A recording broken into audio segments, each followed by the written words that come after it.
যে ব্যক্তি গীবত করে সে যেন তার মৃত মরা ভাইয়ের পচা গোশত খায়। গীবত করা, গীবত কাকে বলে?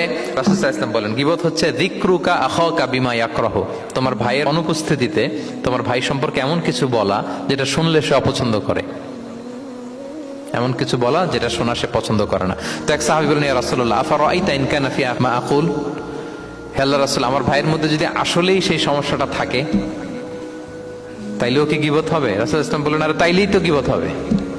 ওই দোষ যদি থাকে, ওটা তার অনুপস্থিতি যদি বলে বেড়াও তাইলেই তো গীবত হবে। আর ওই দোষ যদি না থাকে তাহলে তো অপবাদ হবে, এটা তো আরো বড় গুনাহ, ওটা তো বহতান। তাহলে এই গীবা ইংরেজিতে বলে ব্যাক বাইটিং। ইংরেজিতে কি বলে? এই ব্যাক বাইটিং, চগলখড়ি বা পরনিন্দা আরবিতে বলে গীবাত। এই গীবত আমরা করব না। কারো কিছু বলা থাকলে আপনি তাকে সরাসরি নাসিহাত করুন। আর দিন ওয়ান নাসিহা, দিন হচ্ছে উপদেশ দেয়া, শুভ কামনা করা, তার প্রতি শুভ কামনা করে আপনি তাকে বুঝান, সে হয়তো বুঝবে। কিন্তু আপনি তার অনুপস্থিতিতে তার নামে বাজে কথা, মন্দ কথা বলতে পারবেন? এটা অনেক বড় পাপ। একজনের ব্যাপারে আরেকজনের কান ভারী করা, ওর কথা ওর কাছে, ওর কথা ওর করে, এরকম করে সমাজের মধ্যে একটা গিরিঙ্গি লাগায়, আছে না নেই? এটা হারাম।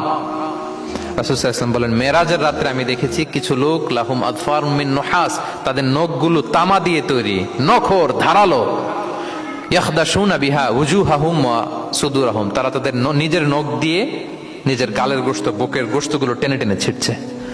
রাসূল সাল্লাল্লাহু আলাইহি ওয়াসাল্লাম জিবরাইল আলাইহিস সালামকে বললেন, মানহুম ইয়া জিবরিল, জিবরিল কারা এরা, এত বড় শাস্তি? জিবরাইল আলাইহিস সালাম বললেন, হুম আহলুল গীবা মিন উম্মাতিক, এরা হচ্ছে আপনার উম্মতের মধ্য থেকে তারা যারা গীবত করে। তারা কি করে? তাহলে গীবতের সাথে আমাদের কোনো সম্পর্ক, এটা থেকে আমাদেরকে বেঁচে থাকতে হবে।